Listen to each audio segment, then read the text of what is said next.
What is up, people, and welcome back to the channel. Right, so back onto my chassis. I'm going to start calling this one my chassis, because it's my chassis until I'll probably sell it, but it's my chassis. This is my chassis, right?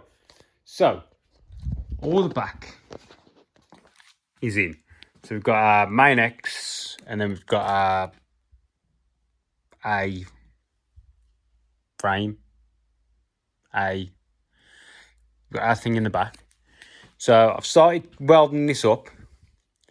I haven't finished welding because getting to the inside of this one, I want to try and get... Oh, you son of a...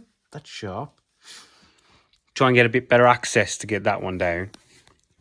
So we've run some welds. We've got some welds on this. That's welded all the way around. So this is in place, yeah? So it's not going to move anywhere fast. Go around to the side. So this one's all been welded as well. So we've done the main bits of weld that I can get to hold everything where it needs to be. I've put one of the shock ends in, these things. Now these, if you look, reach underneath this. Yeah, so the shock is sort of getting its load into the chassis, not just in the tube, because the tube could flex. And then when I weld the underside of this, I'll crank up the amps a bit more, just so it sort of picks up through this tube and onto this, just to lock it in as well. And I might TIG. I've left it sticking out a touch more than I normally do. I might try and TIG around. I'm really trying to practice at my TIGging a bit more. Anyway, enough of that. So shock is in. Shock is level at the minute, but I can take that spacer down a bit more just to give us that little bit of an inbound. But that's shock is in, being held up by a hammer.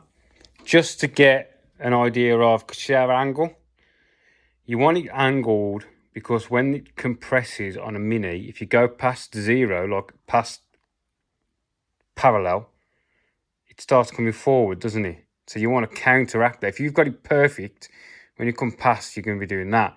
So you always want to be loading the shock up. Anyway, so this is where I'm at now, people. The door bars.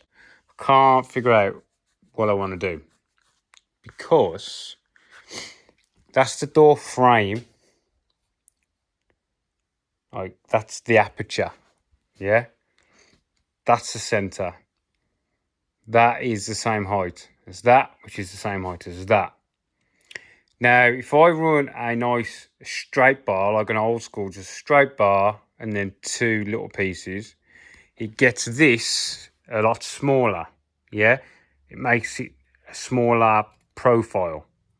But look at my seat. Yeah? Ideally, this needs to be closer to the top of the seat. I know this isn't 38mm tape, so, you know, you'd have to use a bit of imagination, but I like to have a gap at the bottom so I can get a nice weld round, and a gap at the bottom of that and get a nice weld round. So our 38 is going to be up a touch. But if we bend the tube, I'll show you, because this is that, now that roof, that front leg that I fucked up. I started chopping it up. Right, so I'll set my camera up roughly on what I think is the top of the seats. So this here, I should have cut that end off. That there is a 30-degree bend. Hang on, I'm just going to go and chop this down. It's going to be a bit tricky, isn't it? Like that. I'm going to cut that off. Back in a minute. I'm back. Right, so that is a 30. It's about a 30-degree bend, that is. So if you look at the tape, is at like 31 degrees. So we are not, or is this at 33 degrees? This bend might be 33 degrees. Tape's at 30 degrees, something like that.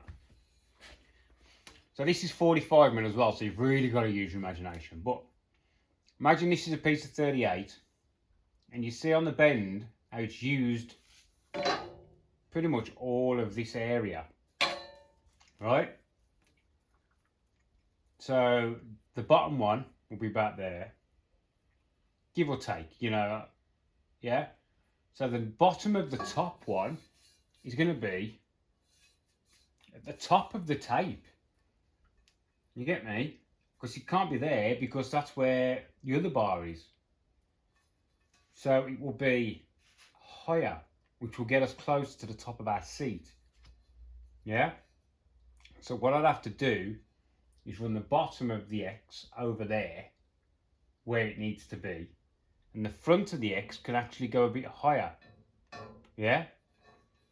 So it actually spreads towards the front. So it keeps the right dimensions here. And actually swoops up because I've got space at the front.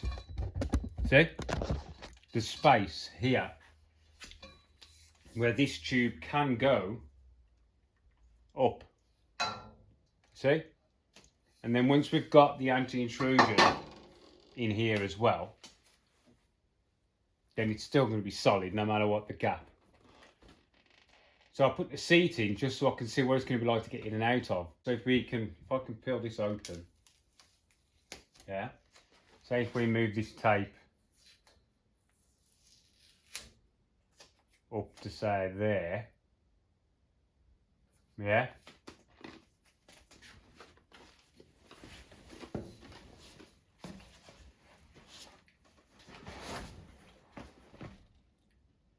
I don't think that's going to be an issue because this is higher, if you remember. This is about the same height as my other chassis, yeah? The distances are about the same as the chassis I do before. But the issue with this one is it's 100 millimeters longer. That's the issue because it's so much longer. The bend and what's here is different, it's longer. So it's trying to spread apart. I think that, the intrusion bar, hang on, should we take the intrusion bar?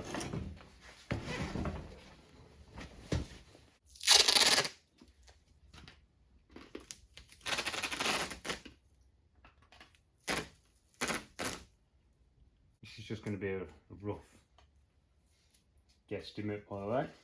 Say about there. Yeah? So it'll be something like that. Let me just zoom you out a touch. So if I did that as a normal joint, one continuous, one half, one continuous, that's basically 90 degrees, which is nice where you want it to be. So then that, it all looks the same. Straight cuts, straight cuts.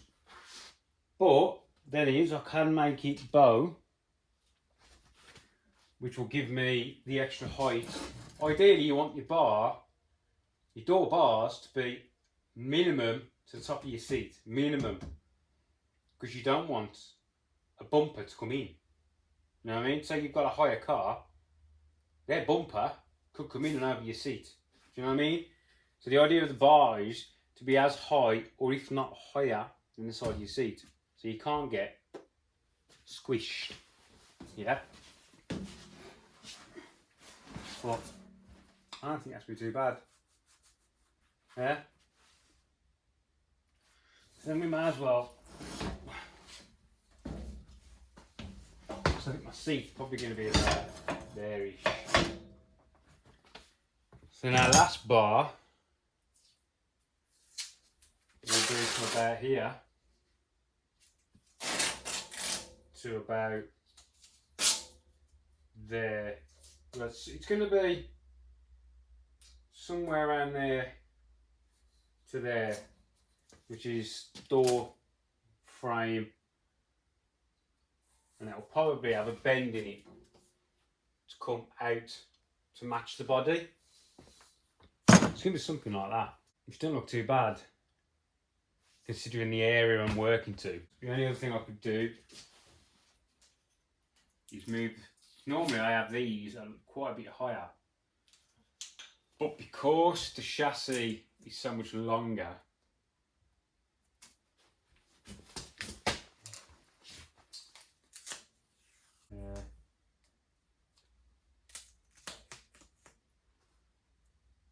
we run that to 90, so yeah, around about there-ish. And that's not far off, and don't forget this isn't 38mm, this is 15mm-ish. Then I'm also going to run, I think, another bar from here down through, just to triangulate that corner, and maybe here as well. Because once this car's done, for me, it's going to be doing more endurance style races, not these little 15-minute races. So I need to make sure that this thing is solid. Do you know what I mean? That's why it's going to have extra bits of bar in here and there, and yeah, I'm going to be adding a bit of weight, but I'm going to be racing this against some freaking fast things, you know what I mean? And if I do get that booster turbo in here, this thing is going to be freaking moving. I need to figure out what I'm going to do. What do you think, people? Should we dub this video as a bit of an update video, and then you can leave your ideas in the comment section. And if I decide to wait, see what everyone says, what do you think? Old school, just straight X's, like the one in the back. Straight bar, chop, chop, straight bar. You know what I mean? Or do we want to get a bend? I think if I did it straight bar, yeah, it's still not going to be, still going to be like 2 inches under my seat, 1.5 inches, 6 inches, you know what I mean, under my seat. Needs to go higher really. Now I can't really bring this base up anymore because you're just sort of shooting yourself in your foot. Because then your triangulation's getting smaller and your bottom end is getting bigger. If I use a bend, it's going to be a really small bend. But I can get that. I could even put a smaller bend in the top. You know what I mean? And then have a bigger bend in the bottom. Or, yeah, I could do. Because it just says you've got to have one continuous bar from the front to the back. It doesn't say position of bar, angle of bar, nothing. It's just got to be one continuous bar. So I've got 2 continuous bars. So one could have a lot less bow in it. And then the bottom one I could make to fill the gap. I don't fuck it. I don't know. I'm going to have a think, people. Well, you let me know what you think in the comments, and we'll go from there. The only issue is, I'm now like 4 videos ahead of where you are. So I'll come up with something. Right, I'm going to leave it there. You've seen my ideas, you've seen where we're at. Oh, I'm so indecisive. Right, catch you in the next one, people. Thanks for watching.